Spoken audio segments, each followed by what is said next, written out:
for tuning in to the latest episode of Rise, Grind, and Repeat. Connected with some other individuals in the industry, Jordan and Nate. Lots of awesome content in regards to branding, content production, distribution, and how to measure it all. So hope you enjoy. Let us know what you think. Let's hop right in. Cool. Yeah. Well, I'm Jordan Trask, president of Prefocus Solutions. Really, why I'm here is, we're trying to just establish really what it is that we're building over here in West Phoenix. And, the real reason why I got into, my own type of entity is because there's a huge disconnect between branding and marketing. I think a lot of businesses are just thrown into this conveyor belt or like a series of options or checklist items that they feel like they have to be successful online. In reality, I love getting to know the businesses, really fine-tuning their behind-the-scene processes, their culture, the actualities of their business, but then the awareness and intrigue of the business. Because if people aren't intrigued by you or genuinely interested or engaged by what you're doing, then it's hard for you to sustain that relationship or that customer or that loyalty. So I'm really in the business. I tell people of converting customers with actual content, quality content, being able to measure it, and then also drive loyalty. I think loyalty is so important because as a business you have your peaks and valleys, and if you're able to execute in those valleys with loyal customers, then it's inevitable you're going to grow. So that's really what the Prefocus is for me. It's taken a while to get other people to understand. That's why I'm here, just talking it out and trying to explain the value. But it's very much needed in marketing right now. So many people say they're marketers, and they just know how to do a lot of things decent. And we feel like we know how to do a lot of things really well. So. Nathaniel Seeley, owner of BlueSoft. Started out about 12, 13 years ago, just building sites. I was a security guard after being a personal trainer for a while. I moved to Phoenix and was a security guard and I'd have to stand all day. And so I was like, I should educate myself. So I just read SEO books and how to build a website. And then I'd go home and work on them and started creating AdSense sites and just random hobby sites. And then before, surfing forums and just getting better at it every day. And I got decent at it. And then I forgot a company had kind of heard about me through a friend and asked me to come and do an interview, and then I broke into it. I got a job kind of just handling all their digital marketing and online reputation management. They had a lot of online reputation management issues, so that was when I started. And that was back in the day when Google was easy and you could just flood it with bookmarks and stuff, So it was a cake job. And it was a lot of fun. I learned a lot, and I got paid to learn a lot too, which was great. Nice. Yeah, and that company started out, when I started with them, I think they were doing less than $1 million a year, and then I became probably about number 4 guy in the company, and we took it to a $25 million a year company. Wow, nice. And just kept going from there. I think I got stagnant for a while. I got comfortable. I was making good money, and I didn't really have to worry. I was making excellent money. I didn't have to do much. I had a whole team and it was great. I was having fun, but I got really complacent. And then that company shut down, and I got a job with another startup making really good money. That company shut down, and I said, I'm not working for anybody anymore. I'm not going to do it, whatever it takes. Started cold calling companies around Phoenix about 3 years ago. Scraping leads, cold calling, and trying to really treat them how I would want to be treated, right? Like, educate me, send me a video with what it is exactly you have to offer. And so what I would do is I just do website analysis. I break down title tags, meta descriptions, and just all your on-page content elements and or SEO elements, and just kind of grew it that way. Like, I have thousands of videos, but they're all private because I send them to clients. I was thinking I probably should start publishing a lot of them, but that I just wanted to be treated how I wanted to roll out the red carpet. I think the E-Myth book inspired me a lot too. That was one book that I don't know if have you guys read the ebook? I'm sorry, the E-Myth. The E-Myth no. Anyhow, it talks about his experience of pulling into a hotel and the receptionist asking a bunch of questions and right down to the coffee he drinks, what time he wakes up, and what kind of brandy or what kind of alcohol he drinks, things like that. And they just laid out everything. It just made this beautiful experience for him, right? And that was kind of how I envisioned treating my clients too. And so, here it is. It's just, today just growing and pushing hard, still trying to learn and grinding, man. Yeah. No, it's that personalization. I mean, getting to know what drink they like, what things they like. I mean, that helps you. I mean, it goes back to the marketing part. It helps you produce what content that communicates the right thing to them. I mean, that's what it's all about. And I think that's the biggest thing that the biggest missed opportunity that I see is that let's just target anyone and everyone that's out there with one message. And it's like what you say to a 22-year-old is a lot different than what you say to a 60-year-old. What a 60-year-old values is a lot different than what a 22-year-old values. And so what you're going to say to try and get them to that point of purchase or whatever it may be is completely different. And it takes time to think through all that. I mean, it's a lot of mapping out and like, who are you as a brand? And that kind of leads into the brand identity is how do you want to sound to a 22-year-old? How do you want to sound to a 60-year-old? How do you want to sound to a single parent compared to a family of 6? I mean, it's all these things that is going to get them to say, yes, I'm interested, or get them to buy is going to be different. And you have to communicate differently to get that to happen. In order to do that, you have to produce the content that communicates that. Right. And I think even if you get success, like a little bit of success with like a template type thing, people start to notice, or they realize it soon after. And I don't know, for me, it always leaves like kind of sour taste, like, oh, I thought you cared, but you're just sending the thing you send now. You're just selling. Right. I think a lot of businesses get caught up in acceptance from all audiences, and this is why the brand identity is so important, because who your ideal audience is, who really values what you're doing, who needs what you want, what you have, what you're providing, what your blood, sweat, and tears are into. So many businesses, they get caught up in I'm not getting this like, or this person made this comment and stuff, but they're not actually able to see, okay, that's not even a customer of yours. If you're worrying about getting likes, driving awareness, and getting people to see what you're doing, and it's not going to ever matter if they don't actually need what you're doing. Does that make sense? Yeah. And that's why if you have that identity, you're able to. It makes sense not only for everybody in your culture within the building. It gives you the direction and to follow your vision, but it also allows the customers to follow you too, like follow that vision and buy into that vision too. That's what a brand identity, to me, is all about. It's creating the culture that you already believe in. Now you just get other people to believe it. Chasing people that don't give a crap it could be super time consuming, and it could be really, devastating to you as a business owner. It could be discouraging because you feel like you're failing, but you're really just not executing.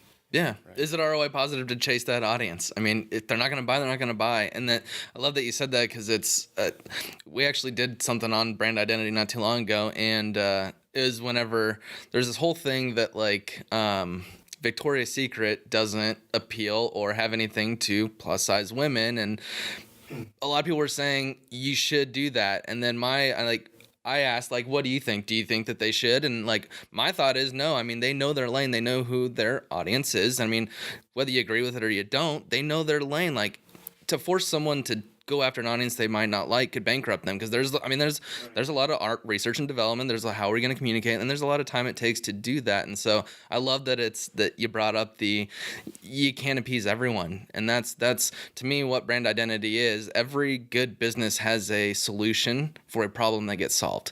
It's taking a step back and what are the problems that you solve. And I mean, if most business owners actually have a hard time being able to answer that. So then that's the first part of, to me, a brand identity is what problems do you solve? From there, it's what audiences would have this. Does a 22-year-old have this problem? Does a 60-year-old have this problem? Does a skinny person or a plus size person? Does an athlete or whatever it is? But then you start finding those little segments or audiences or personas that might have an affinity to what you do. And then once you have those identified, then it's cool. What do we say to these people?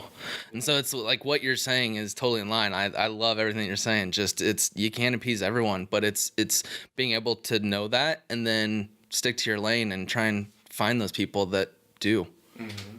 I think the hardest thing that we deal with is talking to business owners to persuade them that the way they're marketing, is wrong. Because so many business owners, especially small business, it's more so small business, corporations normally have their stuff together, but they want to say what they think that that works for them.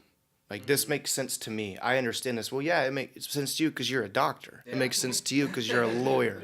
It makes sense to you because you've been doing construction for 55 years and you live in the past a little bit. You got to get up to speed. This is what your audience needs. This is what a stay-at-home mom likes. That's your audience, bro. It's not about speaking in a way that you like. That's not your identity. That's your personality. That's different. You can have a brand personality, but it still needs to be characterized by your audience in a certain degree. And that's really hard. I want to see what you guys think about that, because there's a lot of stubborn business owners out there that's like, well, I don't want to do that. I want you to market the way I want you to market. And we know that's ineffective. So now we're in the process of saying, hey, listen, this isn't going to work, because we know this isn't going to work for you. Yeah. It's not about just doing content. It's not about just doing SEO and PPC and social media. It's about having a purpose. Yeah. I that's the hardest thing. And what I love to do is, okay, I hear you. And client services is tough because you got to deal with personalities and sometimes it's stubbornness and whatever those differences are. But what I try and do is say, hey, we have Google Analytics. We have the data that can tell you whether this is right or wrong. Would you be open to changing your mind if I show you the data that says that you're wrong? And as long as they're okay, yeah, just show me that I'm wrong and I'll be okay. There's some people that no matter what, it'll be nope, I don't care. And then that's when I start saying, you know what, this relationship is going to take more time than the positive that's going to come from it. And so that's where it just might not be a mesh. But it's if you just say no all the time, you could lose clients quickly. So it's trying to find that happy medium, and that's why I love the data and why we have access to all this data. Is like I've sat in so many meetings where it's like that. Even with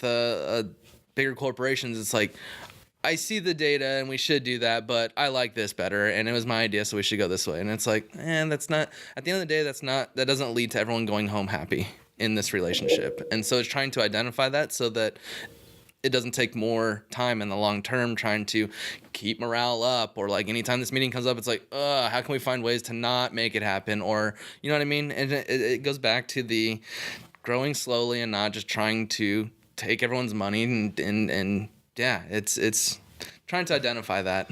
Tough to say no as a contractor, especially in the early stages. You just say yes, yeah, I'll do that. You don't even think about it. Yeah, that's where we compliment each other well, because I'm like, no, we're not. And he's like, come on, we got to make this work. I have to make more ROI in every hour. Yeah, right. Yeah, that's where it works. He's willing to take the data, and I'm willing. Like, I read this guy. I don't think that this is gonna work out. But there's been clients where then we spin it, and that's where I grow. That's where I need to grow, and that's where we're able to pivot as a business and say, okay, this is more effective, this makes more sense, but this also makes more sense for us, because you bring up a good point that it can become toxic within. If you're dreading seeing that client, your employees are going to dread seeing that client. If they're disrespecting you, they're going to disrespect your employees, and at that point there has to be a certain line to be drawn. So, and I've dealt with that in agencies where it's just like, it just creates a not great environment. Then you have people that leave, and then it just kind of all of a sudden you plateau for a little bit, and then either way everything's going to be gone, and then you got to figure it out again. And it's trying to identify it and not just saying, no, we're not going to work with anyone that doesn't agree with what we say, but then also, not leading to that point to where it's just not going to be good for anyone. Well, the classic call from the service provider, I'm not ranking one for this keyword. Like, what are you doing? I'm like, well, let me check that out. Okay, well, that keyword's got total search volume per month of 10. And so I'm going to go ahead and pull up your SEO keyword rank tracker here. Oh, looks like we got you on page 1 for this, this, and this, which, by the way, have, a total amount of 3,000 searches per month. You send them a video with that, and you don't hear from them again. It's like maybe in a year or something when they want a new marketing campaign. Yep. Yeah. But it's using that data to be able to have that conversation and show them. Yeah.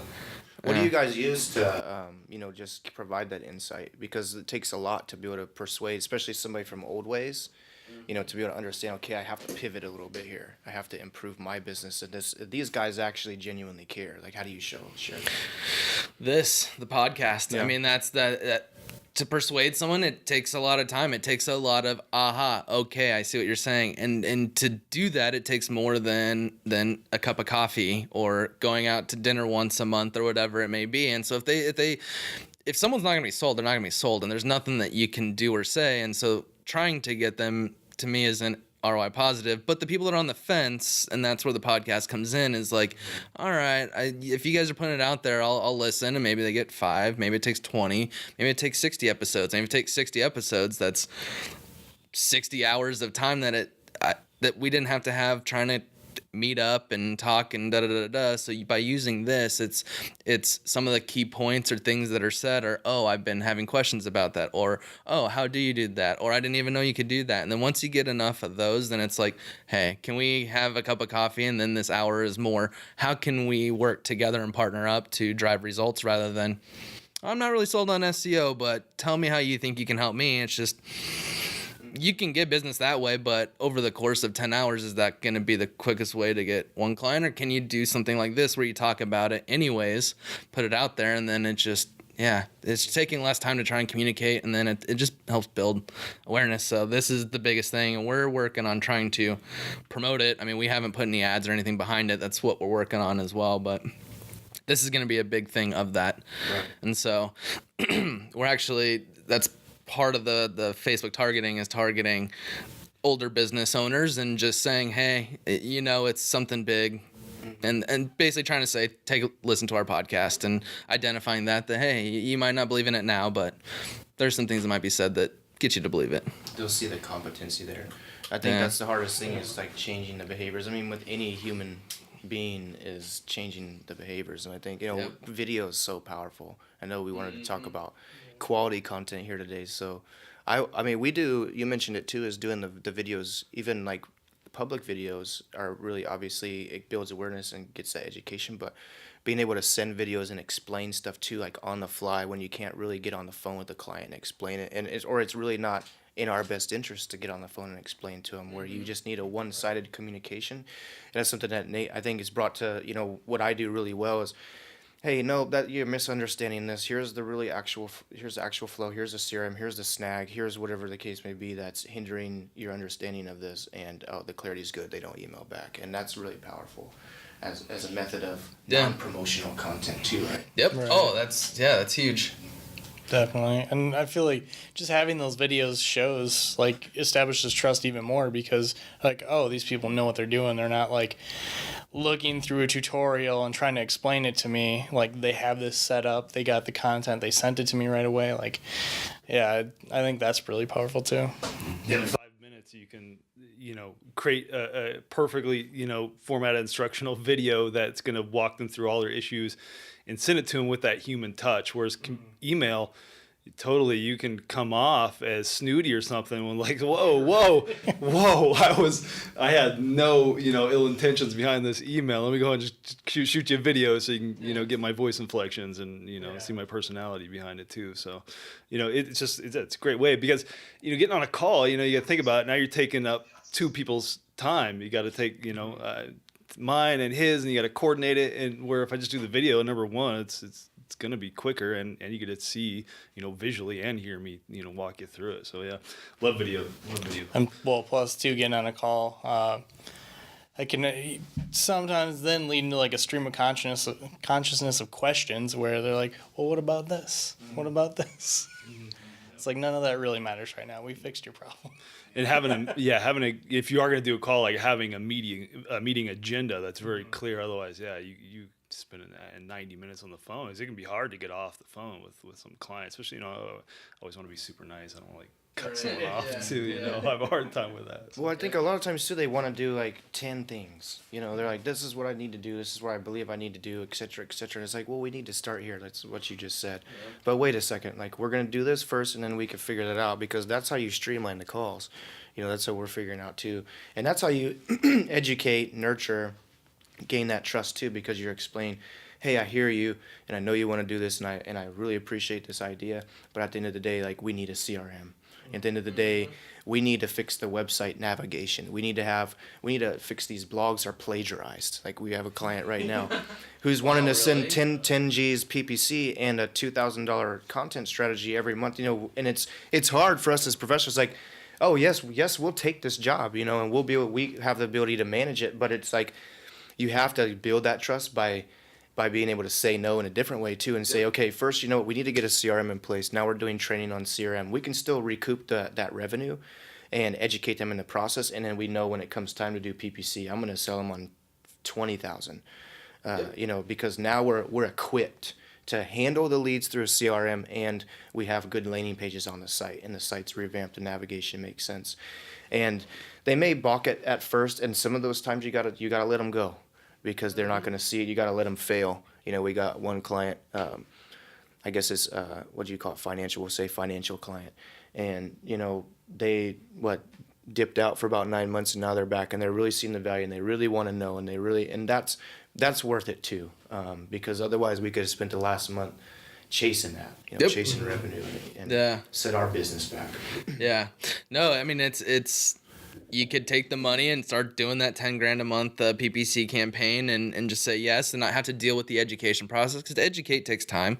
And so you could have just got it going, but you wouldn't have been able to track the ROI that was driven, and even had a conversation of, hey, you spent 10 grand, but we helped you make 40. Let's bump it up to 50 and help you make 100, whatever the math is. But without having that, it then takes longer to have that conversation once you get further down the road. So again, you mentioned a good point where with the videos, you're helping save time. It takes time to coordinate a call. When are you free? Okay, we're free this time. Oh, something came up. Now do a video, boom, 5 minutes, they're done. They can consume it on their time, so now you're saving them time.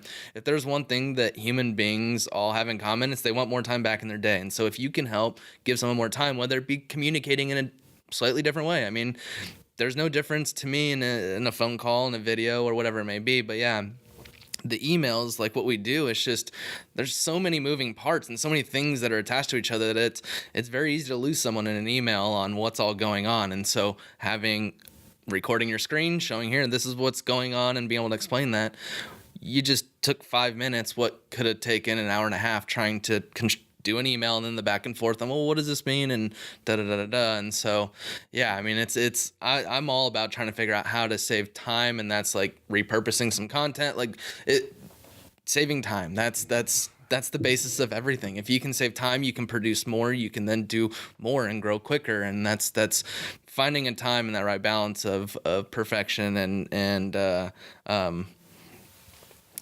just producing more. And again, just trying to identify those efficiencies where it's we cut an hour and a half call down by an hour because we just did this video or whatever it may be. Mm-hmm. And it's more purposeful when you purpose your time. I mean, obviously. Yeah.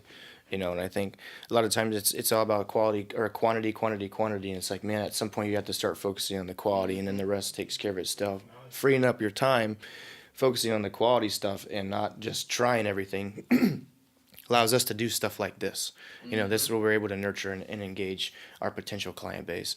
And at the end of the day, if we don't really value what we're doing or prioritize what we're doing or do it with purpose, then how do we ever expect anybody else to value what we're doing? And it's the same with any other business, and that's where we think, we take it a step above with marketing is we understand now that, hey, it's not about chasing revenue. It's not about closing. It's not a sale. It's not about persuading. This is about creating an aura that people are drawn to, that they believe in, that they understand. If they don't understand it, they don't believe in it, then it's not sustainable, right? Mm-hmm. Yeah, no, that's how I'm about, because the money will come if you do good quality work and creating just good environments and everything like that. Like, it'll come, and you guys are doing the right thing, and by educating more. And that's again why I wanted to start this, is there was so much, it's not going to be good in 6 months, but it's money for us right now. Yeah, let's do it. And then it's like, well, we know once we get down here 6 months, now this is even a bigger thing that we can pitch them on and try and get more money. And it's just, again, it's going to leave so much money on the table foregoing stuff like that and saying, no, let's wait a month to launch because we need to make sure the CRM is set up or Google Analytics is set up to track what all's going on so that we can spend your money better. And that's having a conversation and why, but at least now, you're providing a lot more long-term value. I mean, that's what it's about, because it's the sustainability. I love when you brought that up, because the most expensive customer or client is a new one. I mean, it takes time to market to them, nurture that lead, get them into, where they're actually spending money with you. Whereas someone that's spent money with you, it's easier because they already have that trust. And there's so much missed opportunity in reaching out to your current customers and people that are already engaging with you. So even after the fact of new acquisition, it's what are you doing to the people that are buying from you twice, 3 times a month, as opposed to someone that hasn't bought from you in 6 months?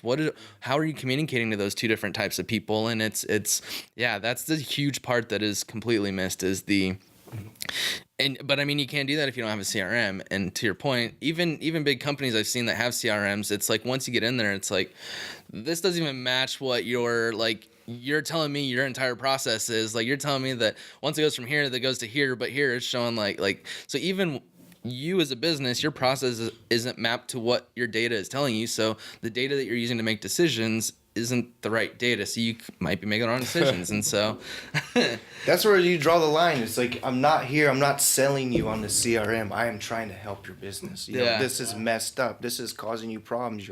You're missing leads. Like, ask them, how much, does each customer, does it drive you? Like, what's the average revenue? You don't even know that? Okay, we need to sit down. We need to figure this out, because you need to know this, and I think it's funny because there's silver lining there too. We took on a couple clients, and they were really stressful when we first started working together. And I'm to the point where, like, look, dude, I don't want to do this anymore, But it came a time to be, okay, we got to change, the way we're approaching this, because in the beginning it's like, hey, you need an about page. I remember telling this one client, before we do PPC, we need to have XYZ. Before we're doing SEO, we need to have a brand identity, a personality that we're writing in.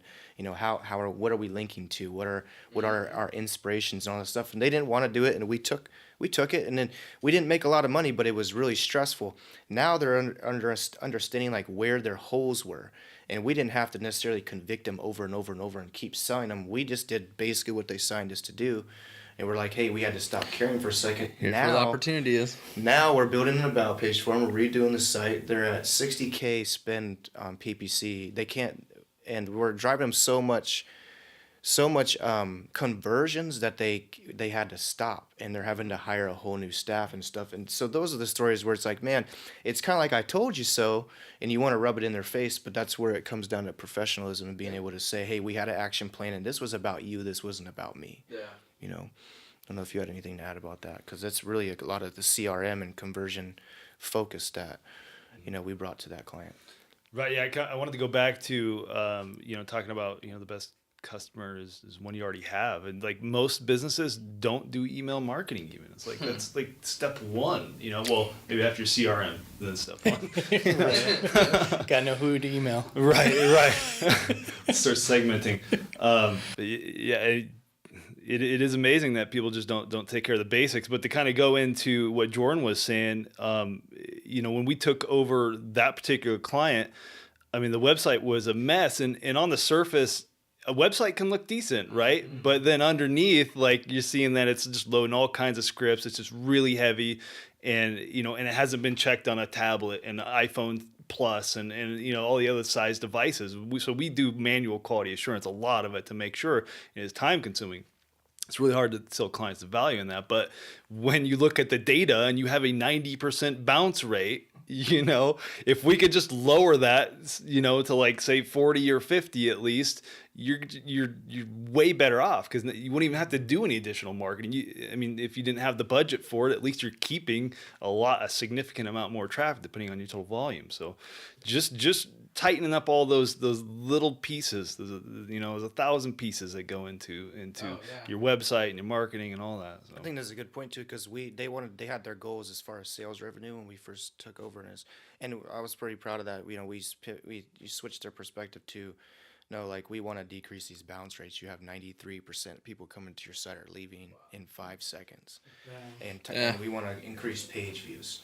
And I think that's where we want to stay. What they're gonna say is we need to produce more content and stuff like that, and it's like, no, let's figure out how to get people aren't even seeing the content that you have, let alone like why would we produce more? So let's focus some of our time and energy and budget into let's get people to see the content more before we start producing all this other stuff. And yeah, but it's being able to know what to look at and having that experience. I mean, we've been hitting on CRMs quite a bit. Do you guys have a go-to, or is it kind of, do you hear what the business is and try and find a CRM catered to that, or do you guys have like your own custom solution? Always try to find a niche CRM. We generally, when I walk the customer through the process, because you're jumping into a marriage with a CRM, because if you got to change, it's going to be a rough one. It's not going to be fun. It could really cost you a lot of business. So I prefer niche first, but if we're going to go general, Zoho, because you've got, I don't know how many different applications now. It was 30 last time I checked, but the CRM will tie into the books, and then you have Zoho subscriptions, which you can run subscriptions on, and that'll also tie into your books and the CRM, and you can see so it's basically 30 different applications that you just put in their little ZSC code, little API, so they can all talk to each other. So you don't do a bunch of cross-platform data entry, which is, how many times have you seen someone maintaining, So Zoho is great, and the amount of automation that you can do at just a $45 a month enterprise level is amazing compared to any other software. Yeah. I mean, it's a little clunky. It's not the funnest to work with, but it will get any job done, I think. So. I think determining that it always comes down to like integration and regulation. So like, for example, like a medical client we're working with now, we could throw them in Zoho and manage their leads and all the, tracking as far as the conversions and stuff for the PPC campaign, but is it HIPAA compliant? No, it's not. So regulation, integration is big, especially when the payment systems they use and stuff too, how they're sending invoices, But I think too, you have to put a little bit on the plate of the client, because unless they're paying us to manage the CRM or figure it out for them, do the research, then there's no need for us to dig for them. They got to be able to figure out what works for them. We can sit with them in the presentations or the demo, the prezzies or the demos, but they got to inevitably determine what's best for their business. Do you go through the whole, let's identify your entire process and map it out for them and do all that, like basically consult and do it for them as well? Yeah, we're really trying to slide that way, because the marketing side, that's what we're seeing is a lot of people don't value the quality content, the taking the time to research, the brand identity stuff. Not everybody does. So we're educators at the end of the day. So we want to be able to come in initially. That's what that pre-focus is. Set the stage. This is what we need to do. Now, how are we going to execute this? Do we use Dustin's team for XYZ? And like, does this make sense? Do we want to be like, because we have our hands over this, like as puppeteers to a certain degree, this client trusts us. Do we want to hand this stuff off? Is this my wheelhouse? Like, that's where we're at right now, I think. And do we want to build this as a part of our team, or do we want to have somebody that we trust do it too? So I think that's all that stuff is important. So do you ever get the question of like, I mean, you talk about quality content quite a bit. Is there a one-liner or anything of how you explain what quality content really is, or the process that goes into it compared to just producing to produce? Yeah, we're actually in the process of doing a training video on this. We've tried a couple of times and it just goes so long. But I mean, if I was to like give an overview, I think it starts with research. What is the opportunity? What are people searching for? How do you tie that research into your target audience? Like, how do you speak to them, right? And then it really matters who's writing it. Like, what's the voice? There's a difference how you're speaking to them, how you're presenting the message, and how the voice is. How are you characterizing that message? And, how are you sprinkling in content? How are you sprinkling in links? How are you finding influencers or, thought leaders or relevant companies that support your brand identity or support your mission, vision, why, whatever the case may be, and how do you build that with authority, right? Because I can write about anything, but I want to write about what, if I'm doing a blog with a legal client, then I need to understand, their why. I need to understand their competence. I need to understand like who they're actually able to serve so that message makes sense. Otherwise, you're just throwing yourself out there to be an option. And I say that all the time.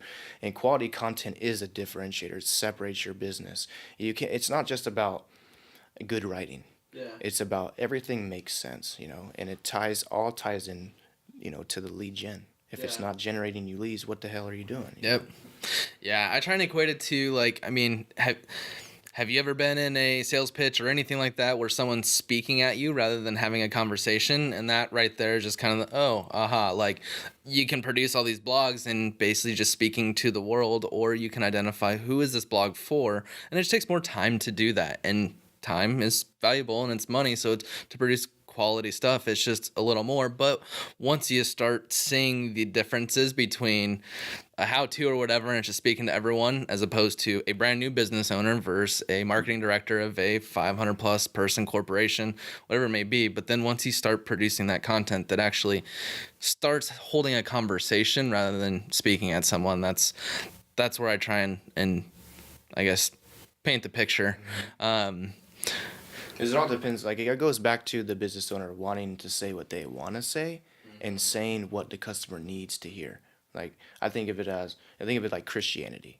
You know, maybe this is, you know, a kind of a racy, you know, topic or whatever. But if you know, I'm a Christian, I believe in God. But you know, if somebody doesn't, and unless I'm able to speak to them in a certain way, I can tell them all day, you need to do this, you need to be a Christian, you need to be saved, et cetera, et cetera. But until they actually feel that and they actually understand like what that means or what it can do for them personally, like there's nothing I can do. I'm talking at them. You know, the message that I feel like they need to see what I'm saying, in reality, they need to figure it out on their own. And it's my job as a business owner, as a Christian, you know, to nurture them into, you know, providing that value and getting them to see that value. Otherwise, you know, it's just a selling.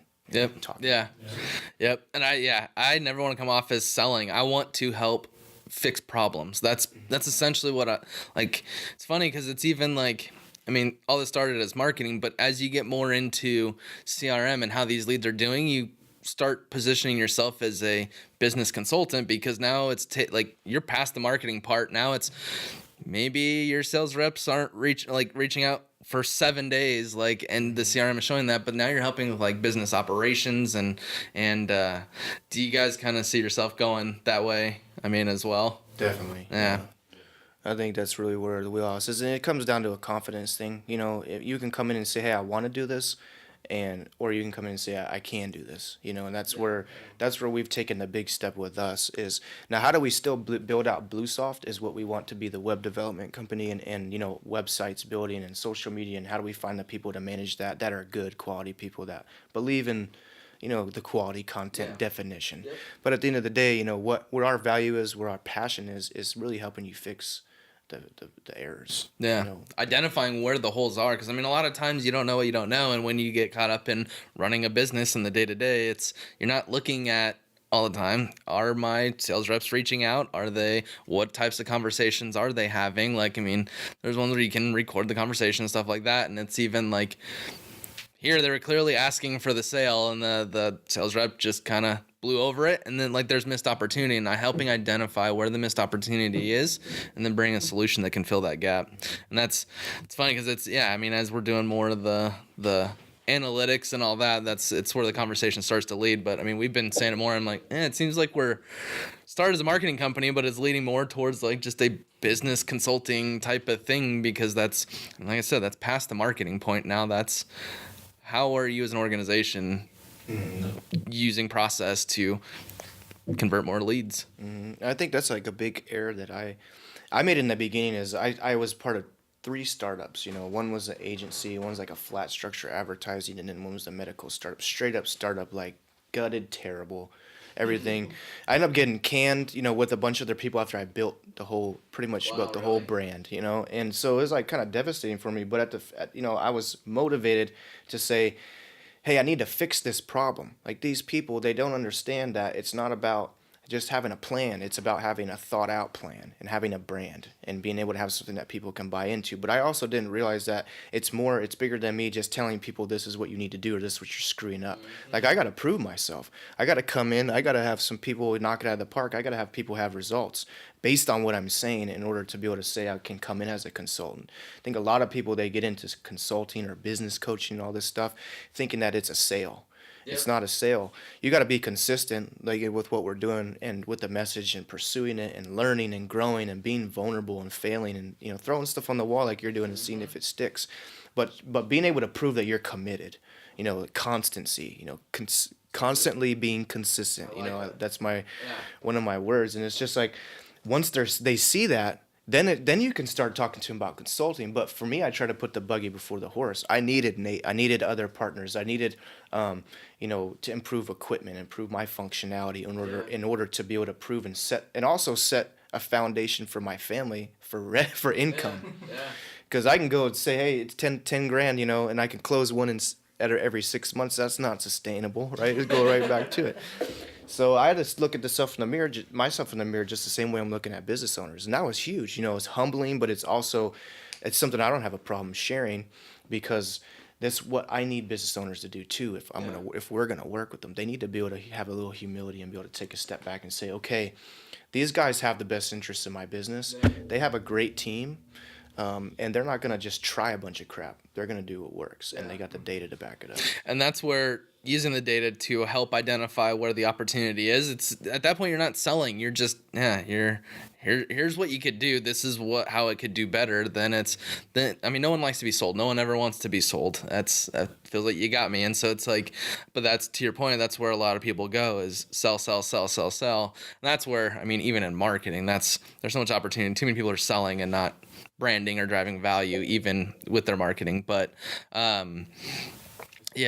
it's amazing what you can do when you actually value someone's business and their time. And that's been the biggest thing that I've learned is even the marketing, you should do this, you should do all this, but now growing this and actually outside of marketing, but trying to grow a business, now there's a lot of things that I didn't know that a business owner had to deal with. So now I can just have a better conversation because I kind of have more empathy or what they're going through. Because there's a lot of just when you take that step back and not just continue to sell, that's where things really just start to take off. It is more long term and it takes a little longer to get sales, but it's more quality, and then it leads to just a better relationship overall.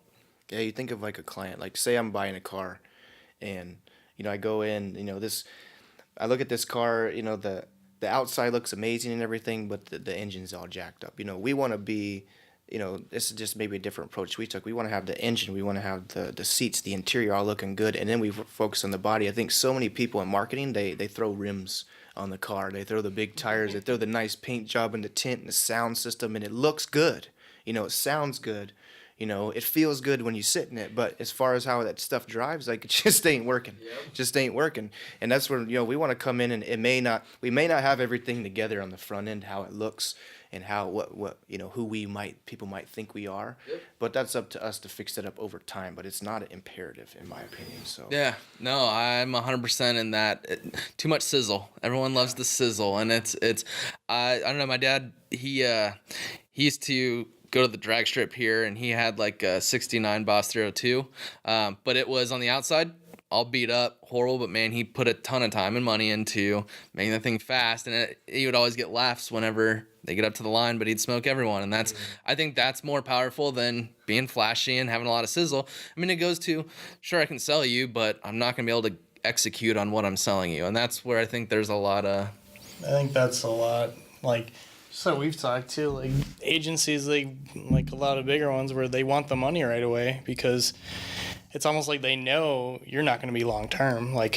Get as much out of you as they can before you realize that maybe they don't know what they're doing, 100%, and leave. Mm-hmm. And we're kind of going slower and trying to develop the long term, bringing that value. Might not, like you said, not as flashy, but it'll be better for everyone in the long run. Mm-hmm. Yeah, I think being consultants and problem solvers, we can help more people, right? So being a consultant like that. I was trying to. It's gonna go off what you said, but I drew a blank. Oh my god. So it's I love to help people and just being able to have those consulting sessions and be organized. But also helping people get to that next step is where, a big agency, if you don't fit in their box, or good luck. Well, business owners are going to have a hard time hiring people in our industry because they don't know what to look for. Mm-hmm. It's hard for me to hire a developer or anybody really with that I want to trust within my company. Nevertheless, someone that doesn't have experience, and then try to hire someone, right? So. a lot of large agencies, if you don't fit in that box, they're just going to send you elsewhere. But what I really like to do is just, help them understand and then map out some next actions as to what you can do to move past this roadblock, whatever it might be. Yeah, the turnover rates are so high in marketing. I think you mentioned that, and it's just like, it's maddening. And that's one of the reasons, why I'm doing this. It's because business owners deserve to have somebody that have a go-to. Whether it's video, whether it's social, whether it's, event planning, they should have a go-to, and that's the way it should be. It shouldn't be to spin, this revolving chairs, musical chairs all the time. And I think the cool thing about marketing, the cool opportunity that we have is like all of us want to grow our business. All of us want to be able to scale one day, to be able to sit on the top and say, look what I made. But what's so cool about marketing is you have to build other people's businesses first. Yep. You have to build that. You have to let them have success. And that is the only way. You can't chase revenue. You can't do 20 social media campaigns and I have 15K revenue this month and I'm on my way. No, you're not, because you know what I mean, because it's it's not sustainable. We just keep going back to that. You're chasing the revenue instead of the value, and people see through that. Then your reputation catches up to you, whether it's 10 years or 10 months, and it's willing to take 10 years to build that, to have 10 more of success than it is to basically steal.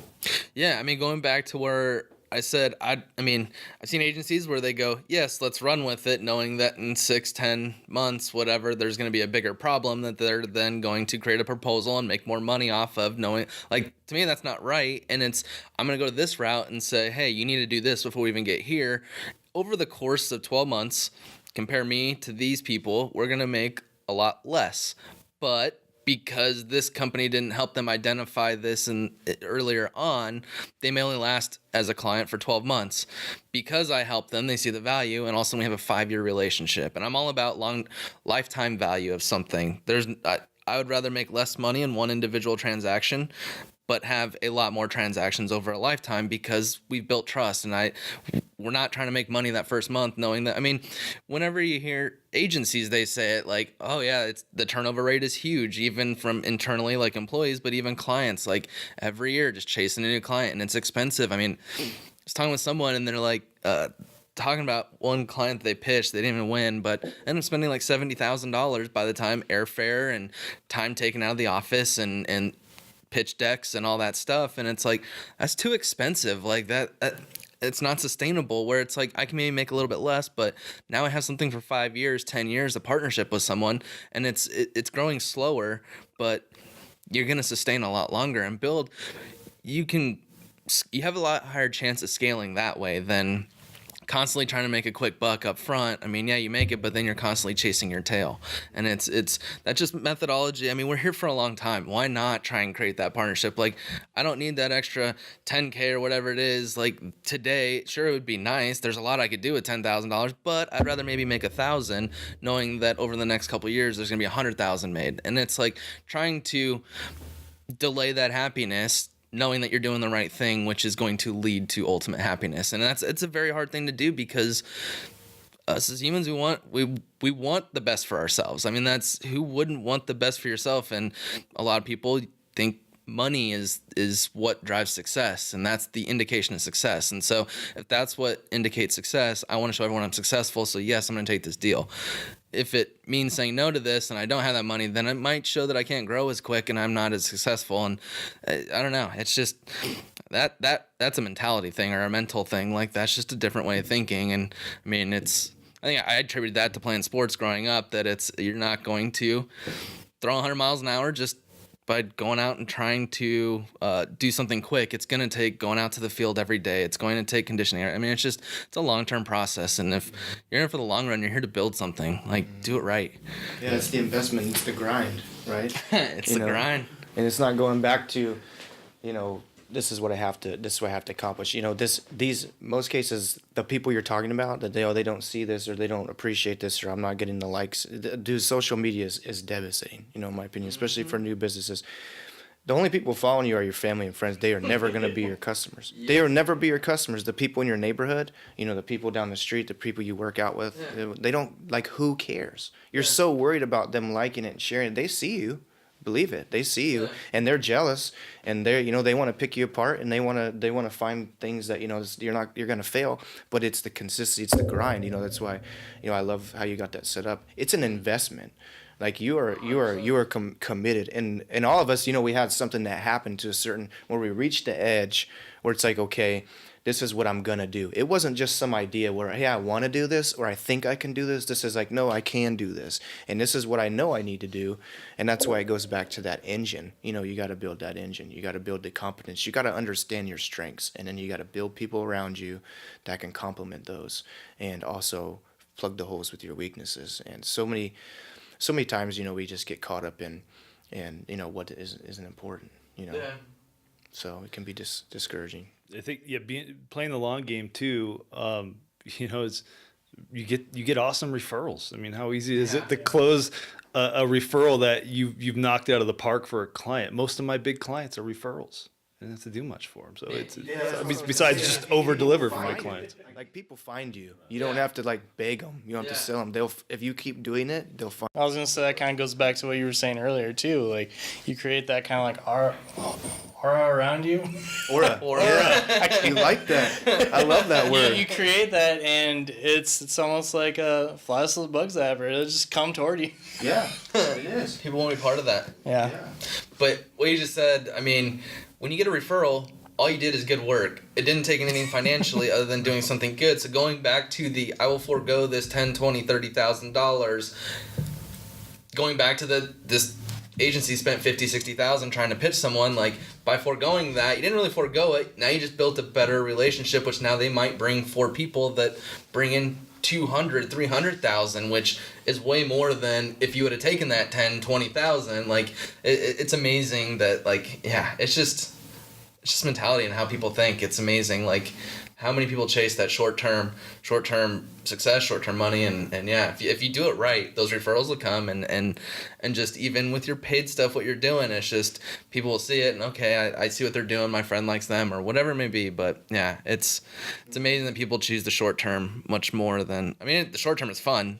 It's a lot more fun, grinding, yeah, but.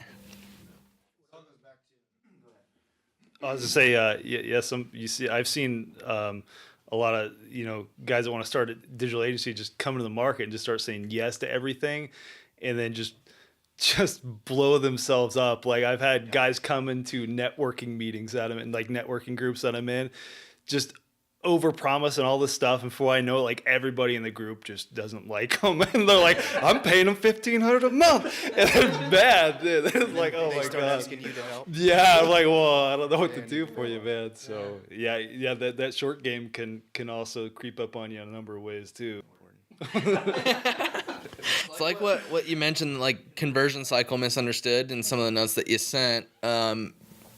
In between SEO and PPC. So how do you go about identifying what conversions are, why they're important, why we should track them, and I guess how do you guys go about that conversation? Because that's we'll have what they think is a goal or a conversion really isn't, and how do you guys go about that conversation? I think we keep it pretty cut and dry. We try to keep it really simple, especially when we're reporting on pay-per-click and things like that. Like Jordan will fire up and do a video, going through their pay-per-click campaign. This is how many leads we got, phone calls, this and that. And we even try to match it in the customer CRM. So we try to match that and just make sure everything's cohesive between all the platforms. And then just continue to try to drive down their costs, but also work with them to figure out what are your costs, what is your ROI on this, and really try to dive into that. Then you can put a number on it, on every lead that's generated. So that's where the cohesion, it's really important online. And I think this is something that maybe we should talk about extent, some other time down the road, because you have to be able to separate and segment leads. You have to be able to understand, you may have an ideal target audience. Let's say I always use stay-at-home moms because it's the easiest one to do, because as far as kind of what their life entails, right? That's multiple kids. The PPC is going to be used for imminent urgent, what I need now in most cases. That's what you're paying for. How you cater to them, the message, the landing page, the phone number, the lead form, everything, it needs to be urgent. It needs to be right now. And then your follow-up, the CRM, how it's segmented, needs to be done now. The keywords that you use, they have to have intent. It's not, somebody's not going to search for a breast pump, right? That's a really uncomfortable search term, right? Yeah. We could just throw that out here with a bunch of dudes. So we actually had a client that did lactation powder. So, There you go. Beautiful. We're used to all these types of search Nothing that we need. But like I can bid on that keyword. It has 10,000 searches a month, breast pump. Yes, awesome, cool. But I don't know that there could be a young teenage boy just searching what that is. Yeah, searching for images. Right. He could be, a complete creep. I mean, Seriously. I don't want him on my site. I don't want to segment this fool. Like I don't want him clicking on my ad at all. So now we talk about I need a breast pump, 90 days out my pregnancy. This is this type of stuff we're talking about, how, what things that I need to plan for pregnancy. And these are all things like this is an ideal target audience. We want to segment them. This is an opportunity. But when it comes to blogs, maybe we're talking about if we're staying in the same, wheelhouse with a stay-at-home mom or pregnant mom or something, like we want to have stuff. What does she value? Like, what does she like to do? What's going to complement her day? What's more convenient? How do we make her life better? Yeah. How do we create a memory that not only enhances our brand identity and positions our value, but also speaks to her in a way that she'll appreciate? And those leads are going to be more nurturing. So if they do subscribe to the blog, we want to figure out what blog did they subscribe to? What are they reading? How do we bucket that? If they share the blog or they do convert from the blog, okay, like what product, service, or value are we providing that speaks to this, the reasoning for reading this blog? Like that's the detail that you have to take in marketing. Yep. Otherwise, you bucket everybody the same, and you market them all the same. You follow up with the same email. You could offend them. If you offend them or put your foot in your mouth, you ruin your chance forever. Like people don't understand. Like you will never get that chance again. But if you keep nurturing and you're intelligent or intentional with the way you're marketing, and you are invest in that. You have to invest in that. That's not something you pay $100, $200 a month for. Yeah. Then you will sustain your business like tremendously, quickly. Yep. And that's what they don't understand. Like that's, I guess, in a nutshell. People don't realize opportunity cost, and that's the foregone thing that happened by making this decision and by going with someone that you're paying by going with someone that you're paying to produce the content in your business, to grow your business, that they're making just as much as what it costs to buy a coffee from Starbucks every day. Like you should probably invest a little bit more if you want to grow your business than what the monthly investment of buying a Starbucks coffee is every day. And so, but there's a lot of people that go with that because it's cheaper financially, or it looks like it, but you're not growing. Where if you go with someone that is more intentional, they might be 10x more expensive, but they could drive 100x more ROI. And so then really who's more expensive? The person that's cheaper because they're hindering your growth or your ROI, where you could invest a little bit more. Maybe you don't buy the new flashy vehicle or something like that. It takes a couple more months to buy that, but now you're producing better content. You're more methodical about what you're saying and doing and how you're categorizing everyone and how you're building these audiences, which then drives a lot more growth and ROI, which then you can buy 4 cool cars, but it might take 8 months instead of getting it now. But it's again, short term versus long term. Sure, I can save $2,000 on content production by going with this route. This guy's going to do whatever for $200 a month, or I could pay $2,000, $3,000, $4,000, $10,000 for strategy and but you're going to get a lot more. And that's again, going on the short term. It's so many people forego growth to try and save money, and it's insane. Perfectly said. And we also have to make sure as business owners, as professionals, that we're not ignorant, like with our understanding as far as with clients too. That we have to understand, just like us, it's really, really hard for me to hire, Johnny Schmo over here for $80K a year to start managing my PPC so I can step out. It's just as hard for me to do that, to make that investment. I know that this is a good investment and this needs to happen because I don't want to pay, Aaron A. $20,000 to do a halfway job or a decent job. Like we don't want we were talking about this yesterday. We don't want class B, class C people. We want class A people. And if we want people want Class A marketers too, but they don't understand that you have to pay for it. But we have to understand that this is it can be intimidating, it can be scary for them Yeah. too, So that's why we got to do this stuff to get them to believe in it. Yep.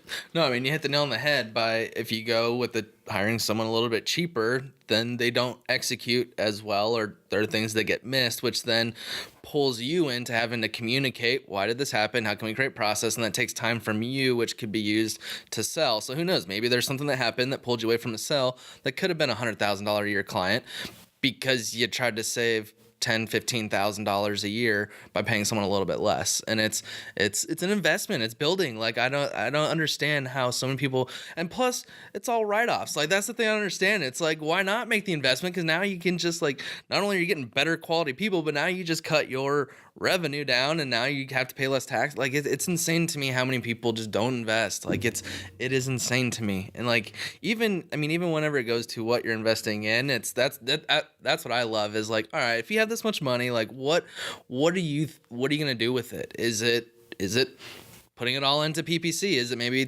putting half into content production and some into this? But like I love when someone is just like, I have this pool of money. This is how it's being spent. Can you do it better? And I love figuring, okay, well, you guys are doing this. Here's the analytics on this. What are you doing? We do more of this. And yeah, the problem solving. It's fun.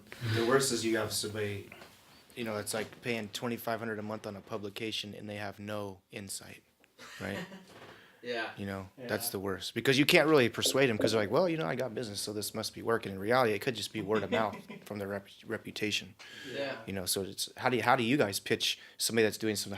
How do you sway somebody into saying take that $25K and put it into 8 blogs a month, or a PPC strategy that who you're searching for? Like how do you position it? Yeah, and that's where part of the analytics and everything come from is so Wistia did an interesting test where they put the same amount of budget behind the same audiences, and they did $1,000 video, a $10,000 video, and a $100,000 video, and looked at the differences. What I want to do is we went this route. This is what happened. Here's the data. If we do this, we could do it. Really just trying to use data as much as possible by, if you do more of this, like you're missing out on all these searches, like that there are 10,000 searches about this long tail question. Like by producing some videos and creating pages and a good SEO strategy, we can start ranking for those keywords, which then you don't, especially when you're talking to like doctors or lawyers where their cost per clicks are expensive. Very expensive. 10 clicks could cost the amount of what it takes to produce a video or two. And then if you do a good job at identifying what this video is going to be about that's in line with what people are actually searching, it could then help you organically, where then you get the free views or clicks, and then all of a sudden you're just driving more ROI with the budget that's already there. And it's really, it just takes time because you got to audit. What are you doing? Are you posting every day? Are you not posting? Are you producing content? Are you not? Are you spending on different channels? Is your analytics hooked up properly? And it's really identifying what are you doing currently, and then once you have that, here's the opportunity that I see. This is what I think we can do. I'm huge on the why. The why, like, sure, you can tell someone produce more video because it's going to do this, but or get you in line with some keywords or whatever it may be. But this is kind of how SEO works. In order to basically, you got to answer people's questions. You got to look at the intent of what they want, bring them value. And so then it goes into how we're going to produce this video. And it just takes time to think through all that. And so really auditing what they're doing, identifying the pain points, and then bringing in the solutions that can help fulfill those pain points.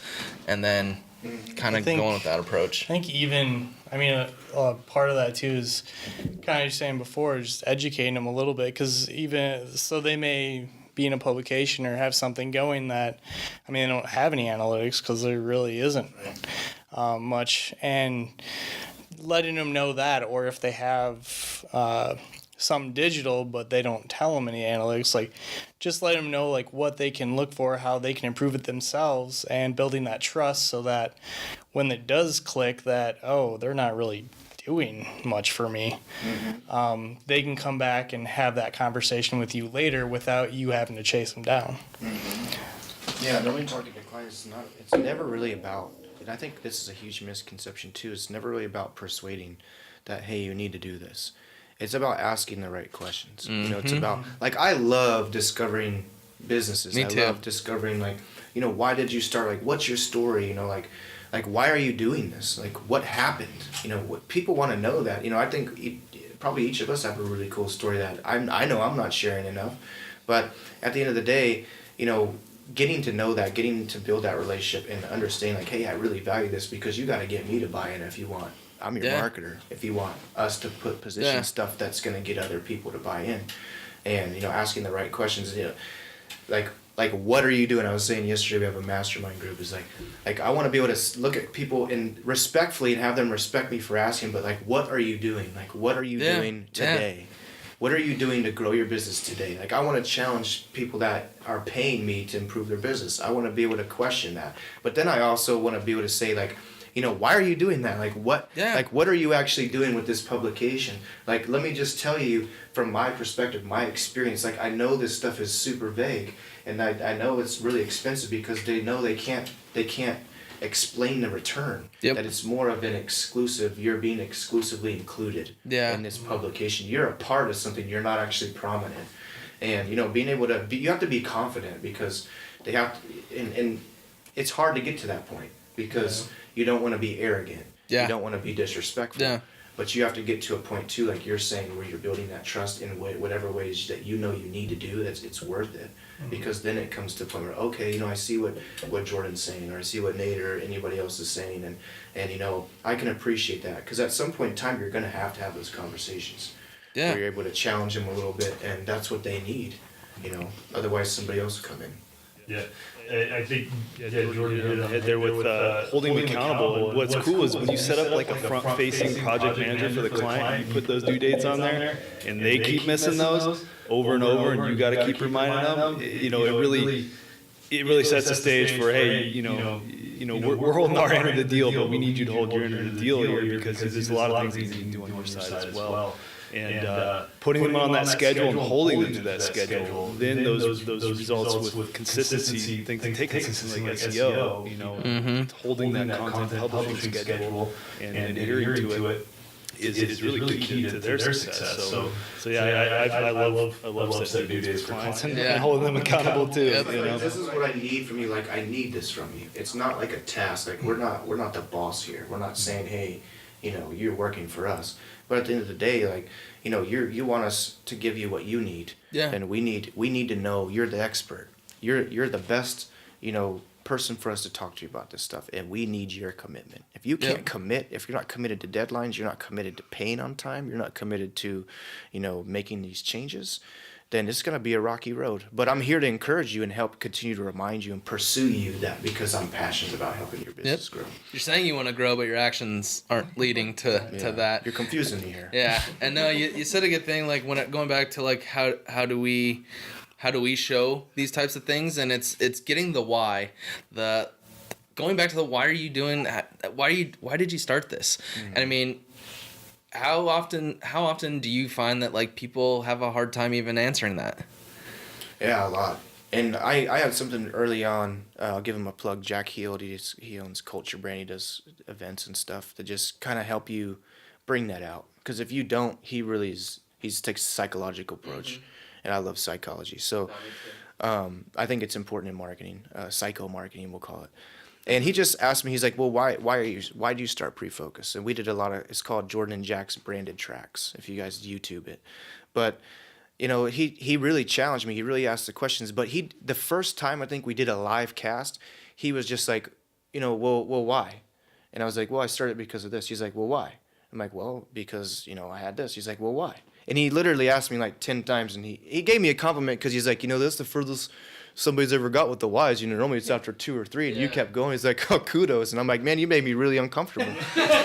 And we're on live here, and you just put me on blast. Like, I couldn't, after like 6 or 7, I'm like, well, I don't know. Like, because my kids need to eat, you know, and I'm like coming up with like reasons to make money. And it's like, they change that perspective that I'm not doing this to make money. I'm not doing this because I have to. I'm doing this. This is a choice. I'm doing this because I'm good at it. And I'm doing this because I know I can help businesses. And I know it's being done wrong. And I know people don't understand. And it just really, you have to be able, like we're really saying, a lot of times they can't explain the why. They don't want to explain the why. Like, well, I just want the marketing. No, and you have to be able to say, no, you need to tell me this why, because everybody out here that's watching you right now, that's you're paying to get in front of right now, they want to know this stuff too. It's important. And telling people that your product is $14.99 it'll get sales, but telling them why you started this, that you went through this struggle and this helped you come with it. That's why reality TV got so big. People love insight into other people's lives. By giving the why, it helps us come up with copy that creates the empathy towards the audiences that we're trying to hit, and then allows us to build that brand trust that leads to the sale. And some people are like, I don't want to do that, just we're 2 days sale, or like, it's always like transactional, but man. Then not only leads to that sale, but an actual loyal customer, because they get behind your why, and it's not just, oh, it was cheap that day. Right.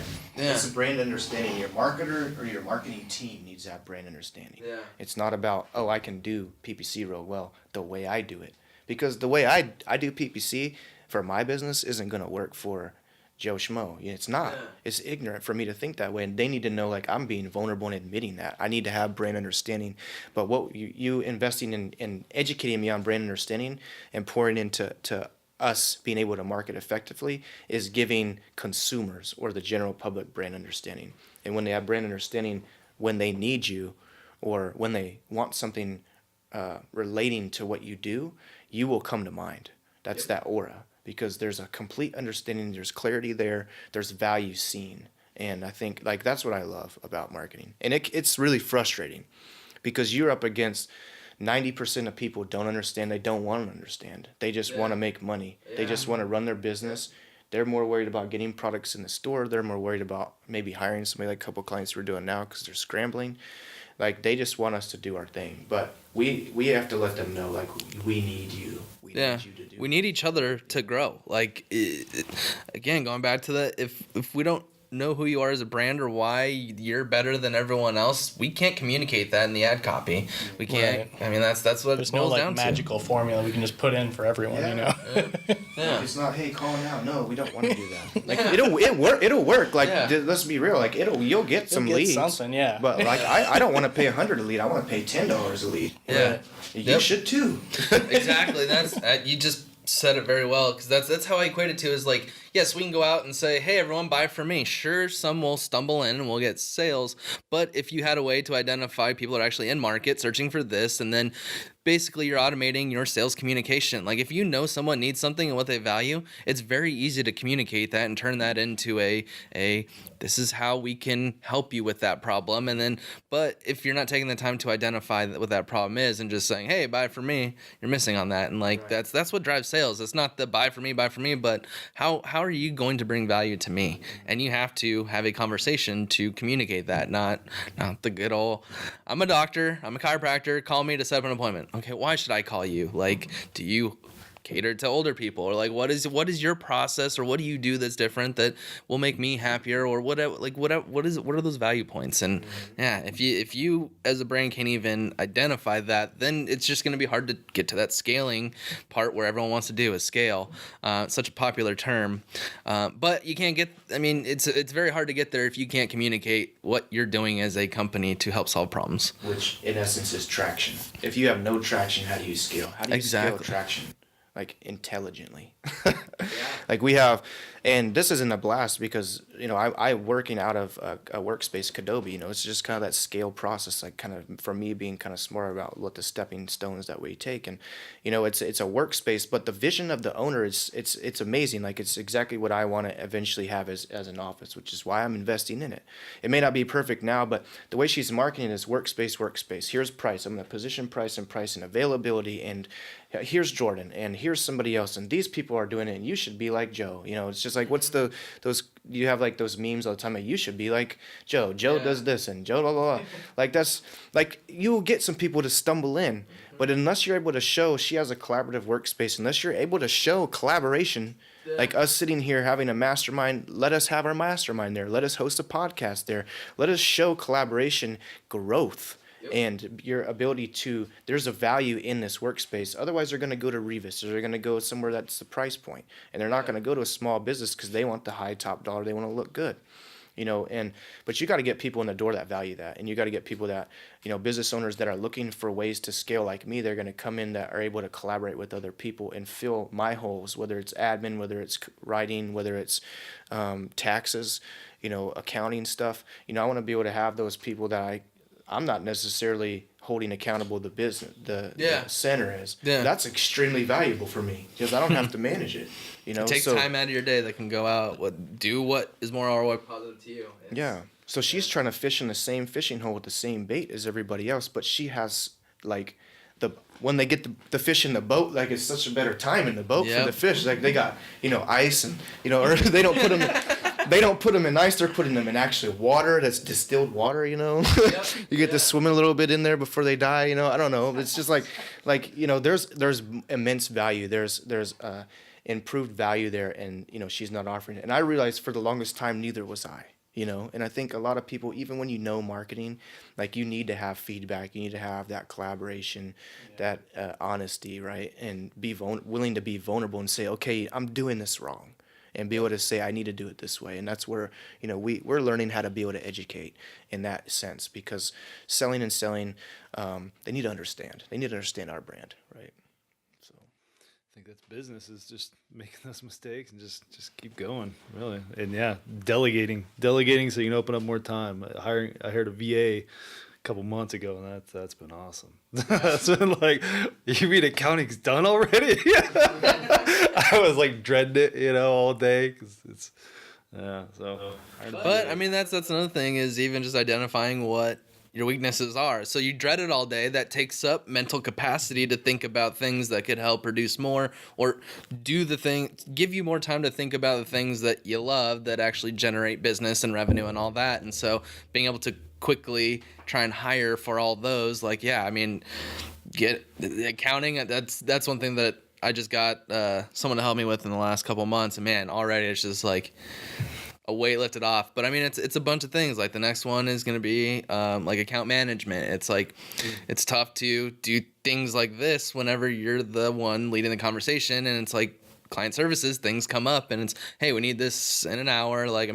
Try to not have it be like that, but I mean, it's client relationships, client relations. And so sometimes it's tough to set up 2 or 3 hours to go meet and all that. And so it's now that I know that's kind of being the bottleneck, that's the next hire, so that someone can be the face and project manage and all that stuff. And it's just always trying to identify what is bottlenecking the next level up, and then how can we fix that? Just constantly improving.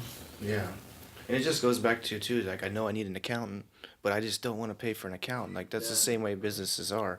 I think the thing that's dangerous too, what we realize that I think you're probably experiencing right now, is when clients have access directly to the business owner or the person kind of the visionary, I guess you could say, it can be a big hindrance. And being able to step out of that role is super important, which we're doing now. And it's hard to do, especially when you have clients already and they're used to emailing you and stuff. And now all of a sudden you're oh, you're too cool to email me back. And you have to nurture them. You have to be able to say, no, look, our business is taking off and I can't do this anymore. Yeah. We have a project, we're investing in a project manager. Now it's going to cost you a little bit more. It's hard having those conversations, but when you have to get people to respect you, or at least respect your time. Yep. And when they're making requests and they're emailing you directly, they're not really understanding, because that's how it's always been. And that's how they've got stuff done. Now, as you grow, you gotta revise the way you handle clients too. Yep. It's tough. Oh yeah, because then it's gonna be charging more, or here's a new person of contact, and it's having those, but it's also trying to educate along the way to get them prepped. I mean, it's never good to, it's oh, hey, by the way, today you got a whole new contact, but then you also have to say that you're gonna get the same quality as you're getting now, and that's usually the hardest thing. And that's I mean, because if you're the visionary, the one that helps lead strategy and everything like that, that's where it's wait, I don't have you, so then it's then it's time that, but then you're gonna charge me more. it's having that conversation. It's tough, but I mean, that is part of growth, and trying to make it to where it's as seamless as possible and create the process and communication to where it doesn't, it's good on both ends. Yeah. I think getting that point across too, or at least setting it up to where like I'm hiring quality people. Like I'm not hiring just anybody to take over your stuff. Like I trust them, so you should trust them. Yeah. If you want this, what you've had in the past, you're going to get better now. I think that's the way you have to position it too. I think, you mentioned a really good point that you got to kind of start setting that stage. And what I think is cool is like kind of the different approaches that we take. We're really like, we try to be really analytical and thoughtful, like, okay, here's the next steps. This is what we need to prepare for. But most cases you can't ever really do that. Sometimes you got to just fail forward. Yeah. Sometimes it's going to be a client being pissed off and saying, hey, you dropped the ball here. You didn't get this done in time, or why aren't you responding to my emails? Now it comes time to this is how you position the solution. It's like, hey, listen, guys, we're doing really good.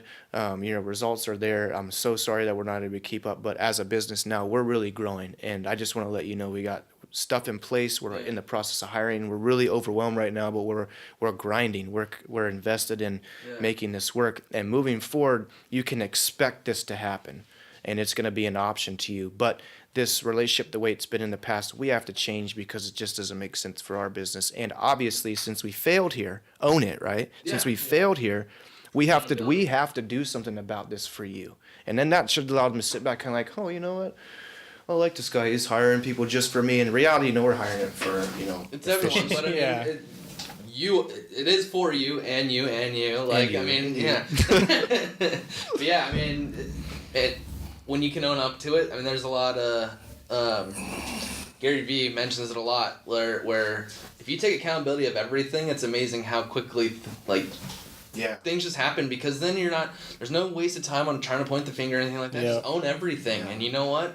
I hear you. That's a problem. Here's a solution. And it's constantly trying to figure that out. But I mean, I see so many times, I've seen so many times where literally 30 hours are wasted trying to, all right, well, this happened. How can we do this and pull this data and do this? And it's like, how can we make it look like nothing went wrong? Yeah, how can we make it look like it's not as bad as it really is? That's 30 hours that could have been spent. Could have taken 3 minutes to say, you know what, this is what happened. We're sorry. This is how we're gonna fix it. Whether it be you give them a discount, you give them more, whatever it is, or we're hiring someone. But it's, hey, we see the problem. Sorry about it. Here's the solution. Do you like it? No. Let's talk and figure out how to make it better. And then it's just having a conversation. But then it's that accountability, and where it's like, eventually you're gonna get caught where you did something wrong, you try to cover it up, and then all of a sudden that's where your brand identity could suffer quite a bit, because that's where the Yelps and everything come in. But then it's just, you break that trust. It's very hard to build that trust up again once you've broken it. But by be able, even if it's not your fault, spin it in a way that, you know what, even though that missed it or whatever, I need to do a better job at maybe sending it more or getting confirmation. Like, even though it was on the client, trying to figure out how, I don't know, I can wear it on my shoulders, but then it builds that trust, and then it's always having a solution, not just saying, yeah, we messed up. Okay, cool. But it's having that, we messed up, but here's A, B, C, and D that we can do to make it better. And that's a partnership. That's a partnership. And yeah, I just see so much waste. I've seen so much wasted time trying to cover things up, and it's like, man, guys, let's just own it, and two, like, this is too much time. We could have done so much better already with the time that we spent trying to figure out how to spin this. Yeah, when you do in our industry, so many things can go wrong. I mean, like, GoDaddy could decide to change something and change the IP, the points of the A record, or the customer change something, and the site goes down, and it's just, sometimes they're your fault, sometimes they're not, but it is very hard not to bend too much and just work 40 hours for free to try to make up for it. Yeah. And that's one of my biggest issues. I just kind of bend over too much. Yeah. But as you experience those, that's where the terms and conditions start coming into the contracts. And, hey, well, we've dealt with this before, so know that we're doing everything we can. But in case this happens, and that's went from no contracts to getting something in place to then, as you experience problems, that's where it's okay, we'll fix it this time, but to prevent it in the future, Yeah, because I was like, man, those SOWs and like contracts, it's a waste of time. But then quickly, it's like, oh, what about this? You said you're gonna do that, and it's just like, okay, yeah, we need a formal contract that says this is what's going on, and like it's just part of growing. I mean, it's like I've never ran a business, so I didn't think that was that big, but I saw how much time got wasted into. Well, no, this is what we meant, and like, okay, well, if it's communication on the agreement, then it's like, okay, well, we need something formal that everyone gets, and then once you identify the problems, how are you going to fix it? Like. There's always going to be problems building a business. I mean, it's every single day, but it's getting back up on the horse and then figuring out how to do it better so it doesn't happen again. You have to be able to hold the clients accountable to a certain extent because we're going to let them hold us accountable, right? Mm-hmm. That's what, at the end of the day, I think you mentioned a good point that there are so many moving pieces in marketing. You're talking about competitors, you're talking about algorithms, Facebook and all this stuff, and the way Google works, and, plagiarism, and, hiring writers. When it comes to hiring, now you're taking more risk because you talked about plagiarism, you're talking about duplicate content. But, at the end of the day, it comes down to education. When you're invested and you're taking the time to let people know what's really going on, and you're honest about it instead of saving face, blowing up your brand, it's not even worth it. You blow your brand up, you blow your reputation up really quick, and then everything comes crashing down. Have you guys seen that on Netflix, the greatest party that never happened, that fire party? That Ja Rule did? I want to see it. Which one, the Hulu one or the Netflix one? I just saw the Netflix one last night. I think it's like a perfect example of That's the one where they sold like made millions of dollars, and then people got there and it was just like, dude, yeah, all sizzle. Yeah, all sizzle. Yeah. Dude, it's crazy. You got to see that. Like, it's just like the. Haley mentioned that. You can't even I can't even. I remember following the summarize story and seeing like all these people that paid like at least $5,000 to $10,000 to be there in these like little tents eating. And then they upsold them for bread bracelets sandwiches. and stuff. They killed. It was all about the sale, the message, the sale, the hype, right? Like you're saying, the hype, the presentation is that I want to ride in that car, but it doesn't drive. It's like then they get there and like people's lives were changed. From having to go. Through that no electricity experience and stuff. So it was eye opening for me. It's been stuck in my head all day. I wanted to find a way to put it in, but that's really. That's what it is. You spend so much time building your business, and you spend so much time learning, and you spend so much time positioning yourself as this expert marketer, guru and stuff, and you drop the ball. You got to be able to be vulnerable. It's not about saving face. It's about failing forward, but it's also about starting where your strength is, your wheelhouse. Mm-hmm. If you're trying to do too much, you're trying to be something you're not. You're trying to put on the suit, that's not yours. Then, people, it always catches up. Right. It doesn't matter what it is. Yeah, so, I think that's cool to be sitting here with you guys, to, other people that actually buy into that too, because it's few and far between. Everybody's a marketer these days, and it's not the fact that, hey, I want to overcome that or I want to be seen as I'm better than. It's about businesses deserve it. Businesses deserve, they don't know marketing. Most of them don't even know sales. I mean, you're just talking about accounting, like you don't know that stuff. I'm the same way. Like I need somebody, I feel like I work my butt off. I deserve, a video guy, or I deserve an accountant that is going to give me 100%. That's going to grind. It's going to invest in me, in my business. Mm-hmm. And at the end of the day, all businesses deserve that. If they're not the fire concert, it's a legit business. They deserve, they put their blood, sweat, and tears. So I think that's one of the reasons, or in my mind, I feel like that's one of the reasons it's hard to hire marketers for general business owner, because an accountant, you kind of know what they do. Mm-hmm. If they're not doing it right, you probably will know soon. Yeah. Whereas marketing, it's there's so many things that are in it that even if you have a concept of what part of it is, you might not know all about SEO or the CPC or just some social stuff. So it's I think that's why a lot of people go cheap, because they're like, well, at least I didn't waste a bunch of money. But then, like we were talking about before, then they get that basically cheap service too. Or one of the phrases I never really liked marketing is the fake it till you make it. Oh, thank you, dude. I feel like you're the only person I've ever talked to that said they don't like. Why would I just make crap hate that. You're gonna fail. The person you're helping is gonna fail. But yeah, and I think, like, to me, that's why they probably just go cheap and don't realize how they're hurting themselves. Yeah. It's dangerous. And then it puts a bad taste in the mouth of that person that, oh, this is how they perceive digital marketing or marketers, da da da. Right. So then when they get someone that comes out and charges 10x more, it's like, whoa, I already had a bad time. Why would I spend 10x more for you? Like, it's a shame. Yeah, like it's really tough. like it makes it harder to sell it because so many people have been burned so many times. Like, yeah. It's like for the longest time I took it personal. Like it angered me. Like, you know what? Like, who did this to them, right? I need to go, hold this person accountable. You tell me who did this to you. I'm gonna find them. I will find them, and I'll be back. But it's like, but now it's like compassion. Like now it's like I wanna understand. Like how can I change this perception? Like how do I help you understand? Like that's wrong. Like that's not marketing. Like and it has to be that way because it's the long game, like you're talking about. It's like I don't need to sell them right now. I don't need to change their perception right now. I need to invest in helping them understand because at the end of the day, that's what's gonna benefit their business. If they can understand, hey, this social media post are even paying somebody $250 a month, over a year, you're talking about. I mean, what is that? A couple $1,000, $4,000 to do some stuff on social media that maybe somebody had already posted, like.